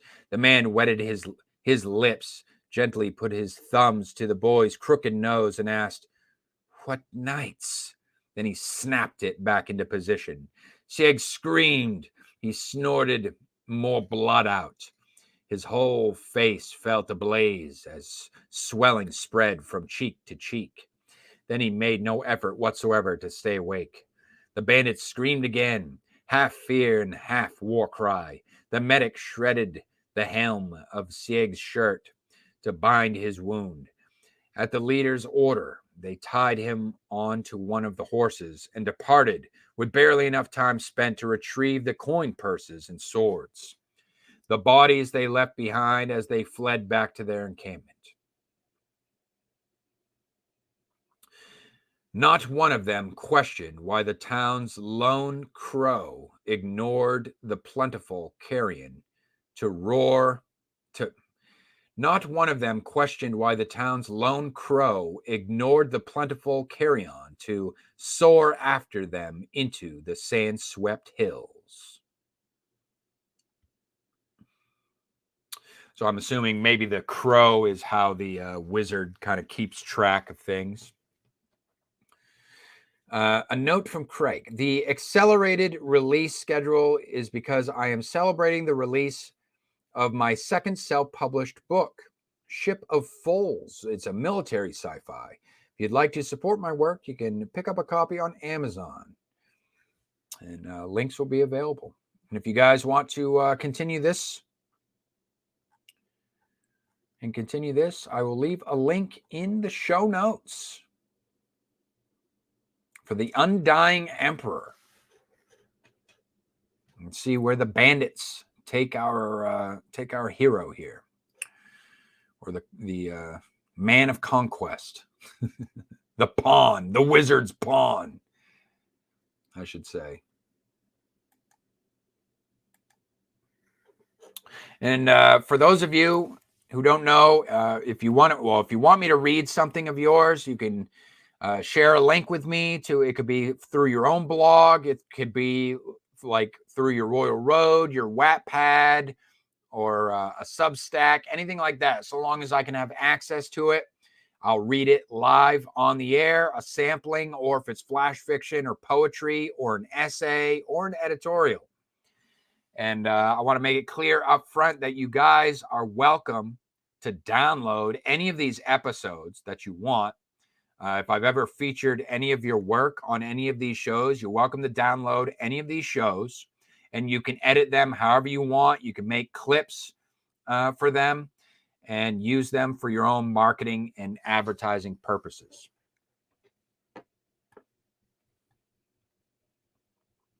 All right, moving right along. Let's get into our final segment of the night.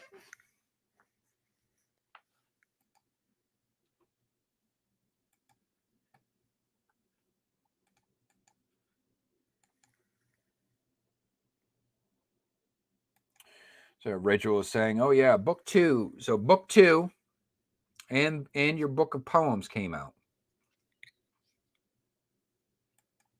And yeah.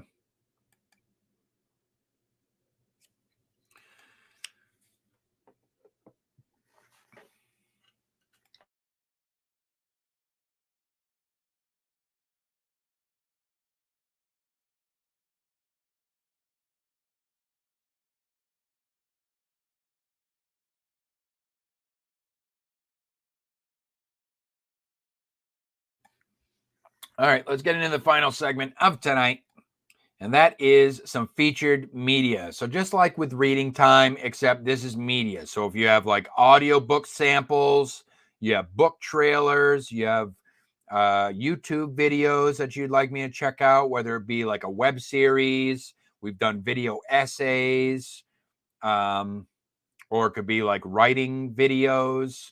It could be updates on your own projects that you've uploaded to YouTube, stuff like that. You know, anything, just go ahead. If you think that it could fit into the show, then you can just go ahead and get in contact with me and give me a link, and I'll make that decision. All right, and tonight we have what we're going to be watching here. This actually comes from the Discord server. This was a request in the Discord server. And this is Poetry and Fantasy, a beautiful and underappreciated tradition. And this comes courtesy of Liam's Lyceum, aka Hemvar, on YouTube.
Three rings for elven kings under the sky, 7 for the dwarf lords in their halls of stone, 9 for mortal men doomed to die, 1 for the dark lord on his dark throne, in the land of Mordor where the shadows lie.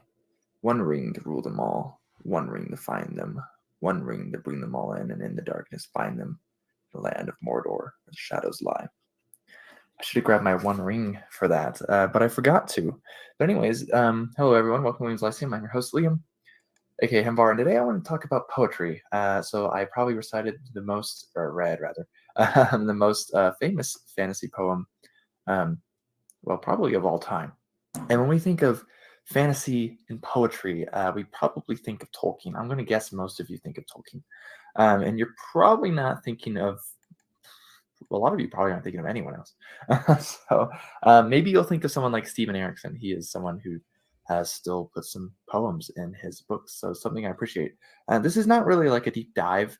I just basically, I like poetry, okay? I like writing poetry, I like reading poetry.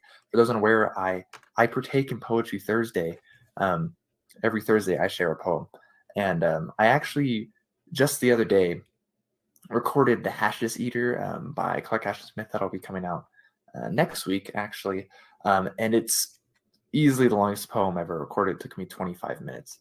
Like the recording is 25 minutes, so it took me longer than that. But I like poetry, and I want to just kind of look at it a little bit in its view in fantasy. And, you know, in a way, it's not that popular in fantasy. And maybe that's because most authors aren't poets. I mean, poetry is hard. It's difficult. It is not the same as writing prose, right? So like I said, Stephen Erikson is like one person that comes to mind when I think of, you know, books that come out and have poetry in them. You know, to this day, well, actually, I haven't read anything super new by Erikson because I'm still making my way through Book of the Fallen, but I assume, you know, that maybe there's poetry in his new stuff as well. But I was actually just reading through a collection of short stories by David Wiley, and there's one section in there specifically, Taking Down Goliath's before last story, and it is a poem, and it is a story as well. So, I mean, when I think of like speculative fiction and poetry, the only book that comes to mind with sci-fi is The Green Millennium, which I just recently read. There might be some other. What about, are you going to, I wonder if you're going to mention the Divine Comedy. The Divine Comedy is basically the epic poem. And I wonder if that's where you're going to kind of go down that road as well. What's another one? Paradise Lost. That's also an epic poem, right? That type of stuff is kind of interested me, where the story, it's a story, but it's written in like poem form, where it's like it's cantos. Sci-fi book out there, which I'm not claiming to like have a whole, be very knowledgeable as far as all that goes. Let me just look up. Let me just look that up real quick.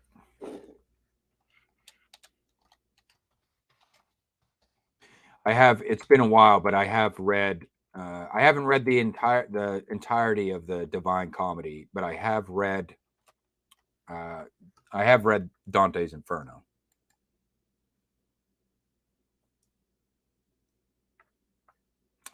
So Divine Comedy, you know, and I would kind of say that falls into the category of, you know, I would kind of classify that as kind of a fantasy. It's yeah, kind of a fantasy. But anyways, Divine Comedy, let's see, Italian narrative poem. So narrative poem.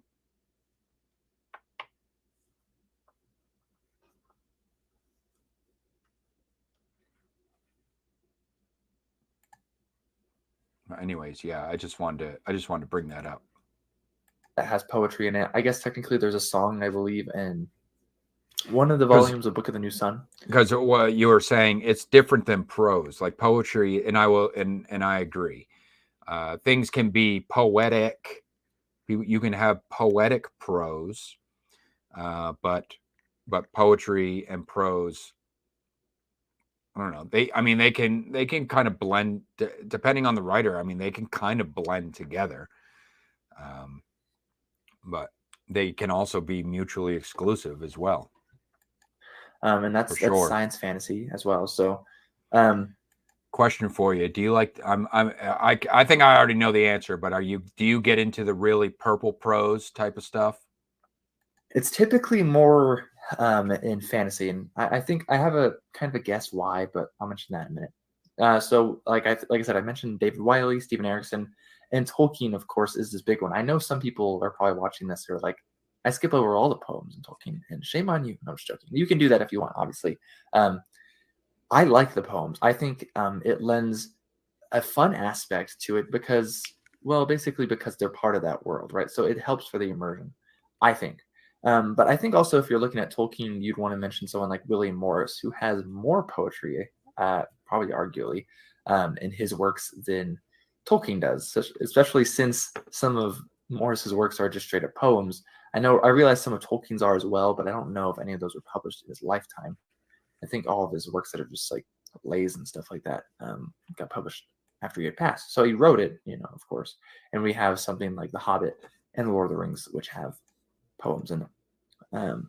But we also have Robert Jordan. I'm not a huge fan of Jordan, but he does have, I believe, an occasional poem.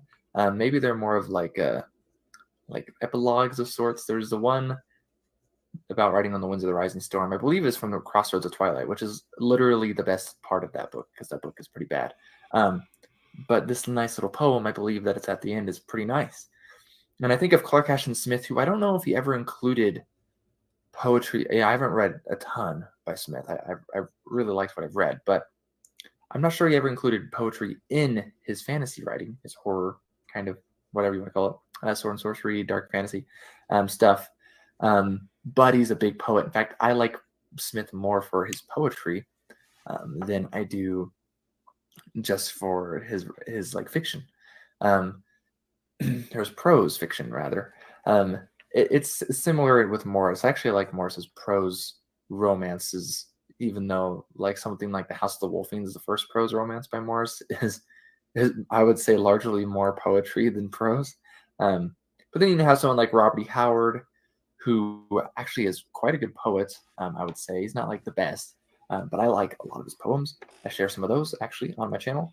Same with H.P. Lovecraft, who isn't, again, I would say isn't Robert the best E. Howard. ever. Hey, let me, Liam, let me show you this real quick. I'll show you something I picked up.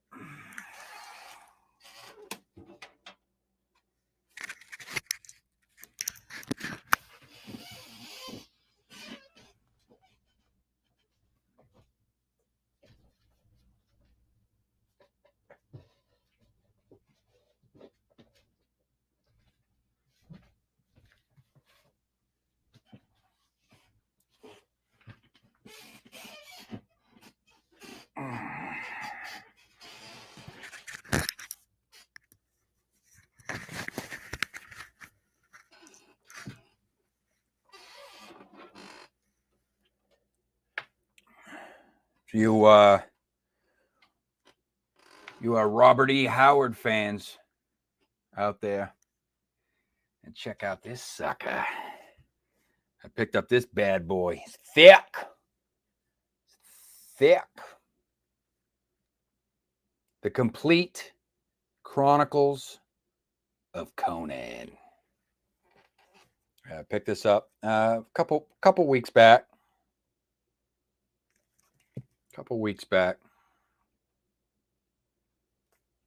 I just wanted to get like basically a little one-stop, nice little hardback one-stop shop of the Conan.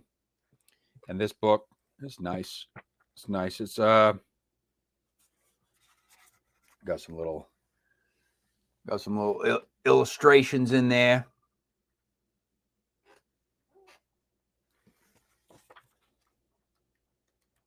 And this is basically, I think this is all his short stories. Pretty sure this is, well, quite a few, I'd say, if it's not all of them. Just the Robert E. Howard short stories. I'm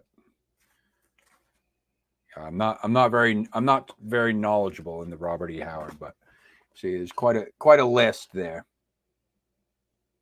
Starting with the Hyborian Age. This is going to be fun to go through. I'll probably, every now and then I'll probably read one of these stories.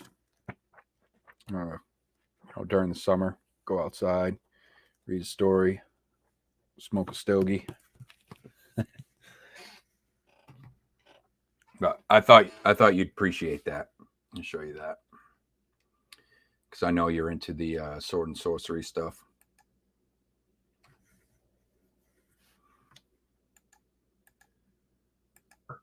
And neither is Fritz Leiber, but even like he's the one guy who wrote Green Millennium, the one sci-fi book I can think of.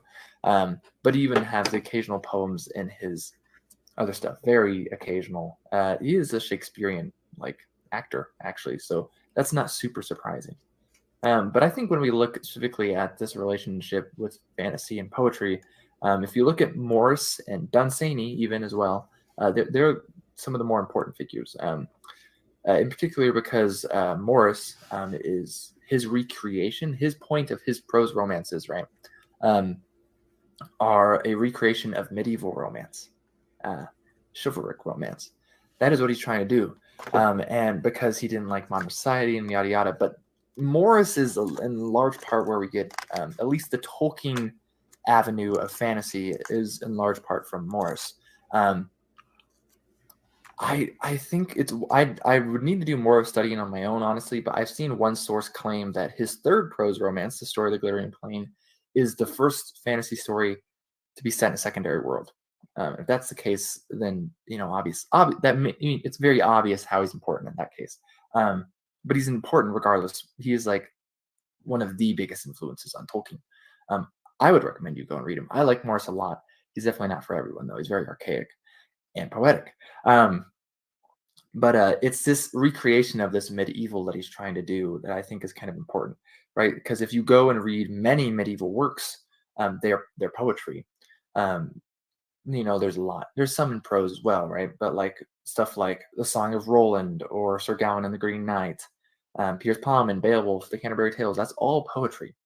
Different styles of poetry depending on what language it is, but it's all poetry still. You have other older works, of course, including like Homer's stuff, which is poetry, epic poetry, and then Mahabharata as well, which I'm pretty sure is poetry, but I don't know. I think they're couplets, actually. Anyways, but something like Le Morte d'Arthur, for example, isn't, obviously poetry. I think Le Morte d'Arthur is later than everything else I mentioned as well, though. But I mean, some of Le Morte d'Arthur's predecessors are, right? So you have the stanzaic Morte Arthur and the alliterative Morte Arthur, which is spelled slightly different, by the way, than stanzaic one. But those are stanzaic, alliterative. They're poetry. And, I think it's these historical texts, and these are historical texts, right? We think of that stuff in the past, right? Just like Morris was. I think that's why fantasy uses this poetry, or it does sometimes. It doesn't a lot, obviously. That's kind of one thing that didn't survive a ton even though it's cool that you had both avenues of fantasy, like Robert E. Howard's Sword and Sorcery and Tolkien's epic fantasy. They're both poets, which is cool. Poetry is a manly thing. I guess you could say it's virtuous, right? No. Anyways, the Vikings like poetry, but I think it's that connection to history, right? Which is kind of where this idea of where we get. Like those works I mentioned, they're not fantasy, you know what I mean? But it's that they're very important for the fantasy genre, and that connection to a history, it makes these fantasy works have more authenticity, right? So if they're poetic, maybe that's more authentic. And not only that, is that it makes the world more authentic because these poems are generally stories about that world, right? So it makes the world feel more real, right? Now, when you say poems, are you talking about like literally like the story, like the story is just breaking into, like it breaks away from the story and it's just like boom, there's a poem just like slapped on the page? I can see there's different ways that, or creative ways that, say like contemporary authors like myself, I'm not a huge like poetry guy. Like I'm not, I don't have anything against it per se. I'm just not big in other words, I don't like seek out poetry books to read like for leisure. But there's nothing against, I don't have anything against it, but I do like the idea, because poetry can be a very personal thing. I think poetry is a very personal thing. So yeah, I mean, I think that there's definitely ways that like poetry could be incorporated in a creative way in storytelling that could aid in terms of, you make mention of world building. In other words, like world building in the sense of like sharing lore, the history of like a world or a region or something like that. But it also could be like a creative way of kind of like building character as well, because like how I say, poetry is a very personal kind of thing.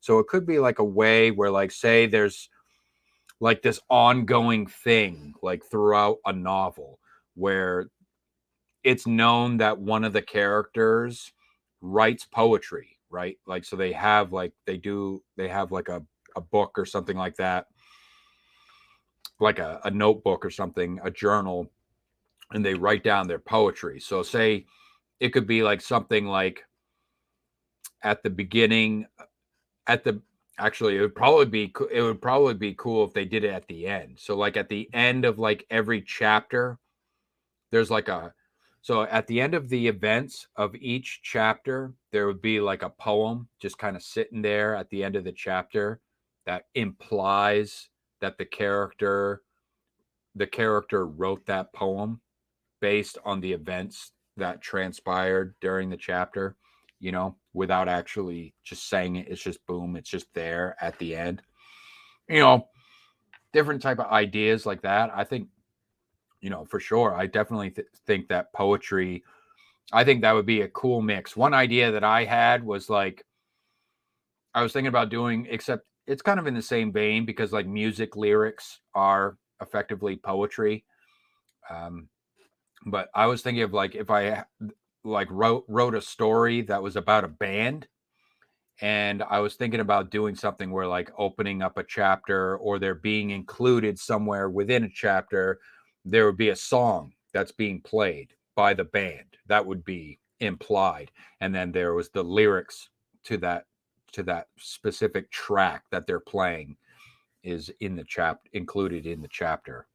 That was just something an idea that I had kicking around to kind of break things up, so it's just not all prose, or it's just not all narration or dialogue, but there is that poetic element, because I do think that there is room for poetic elements within fiction, and I do like that.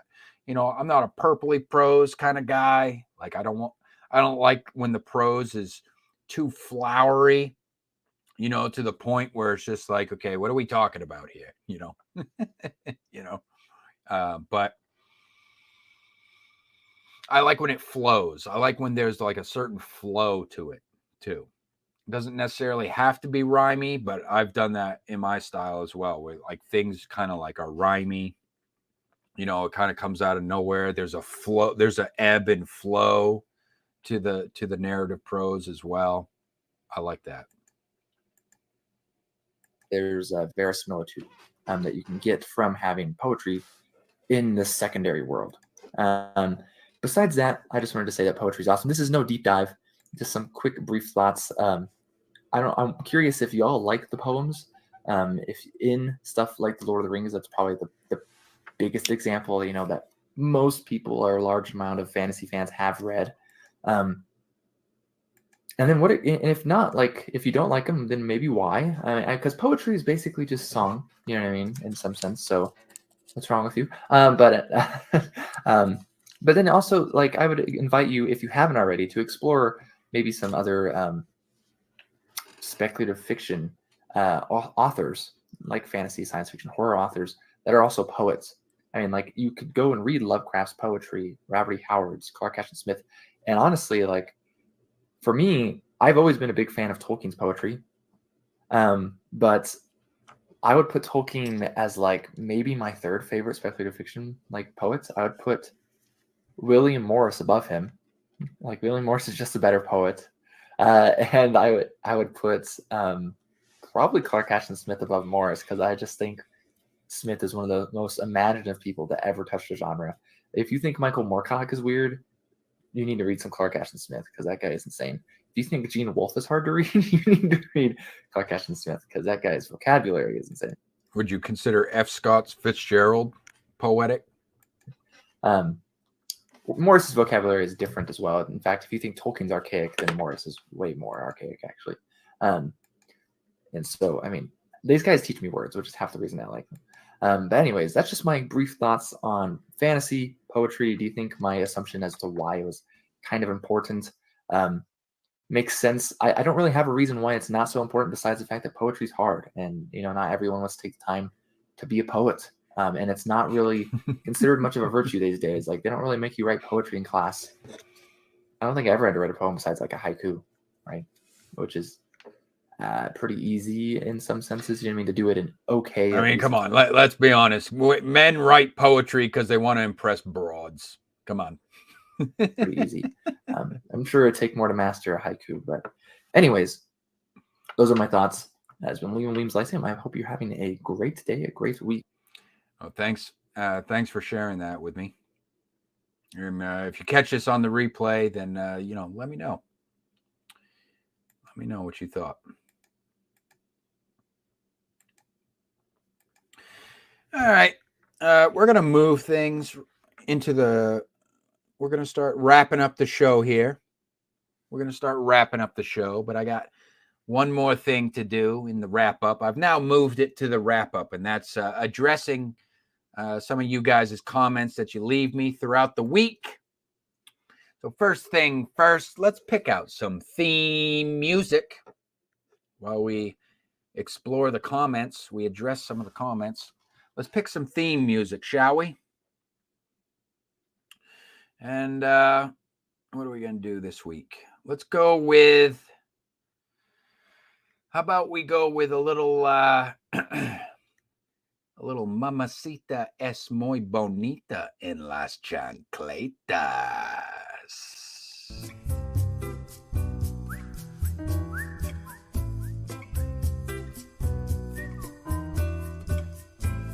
Yeah. All right. And so I'm going to, if you're watching this on the replay, please go ahead, drop me a comment down below. Let me know what you thought of the show, okay? And any of the books, if any of the books look interesting to you, please let me know. If you've ever picked up or read any of the books that have been featured on these shows, you can leave that down below, okay? Let the authors know, because sometimes the authors watch the show. You never know. So this is a segment that, as needed, that I like to call Your Comments Matter. That's right. because my comment section is not there to satisfy AI algorithms. My comment section is there to engage with those of you fine folks who decide of your own free will to give my videos the time of day or night. I'm kind of a night owl myself. I stay up late every night, baby.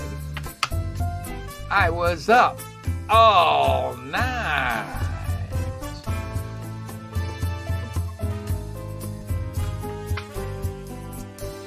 All right, let's see what we got for comments this week.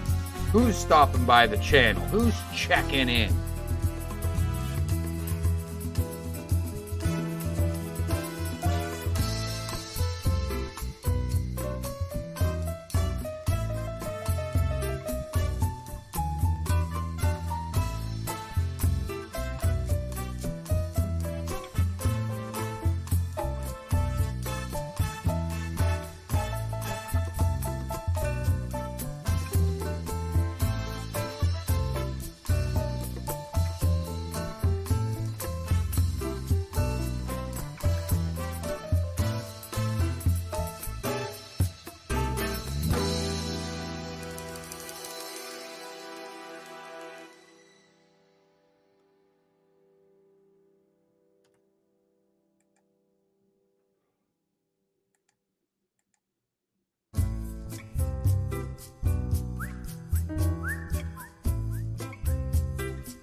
All right, let's see what we got here.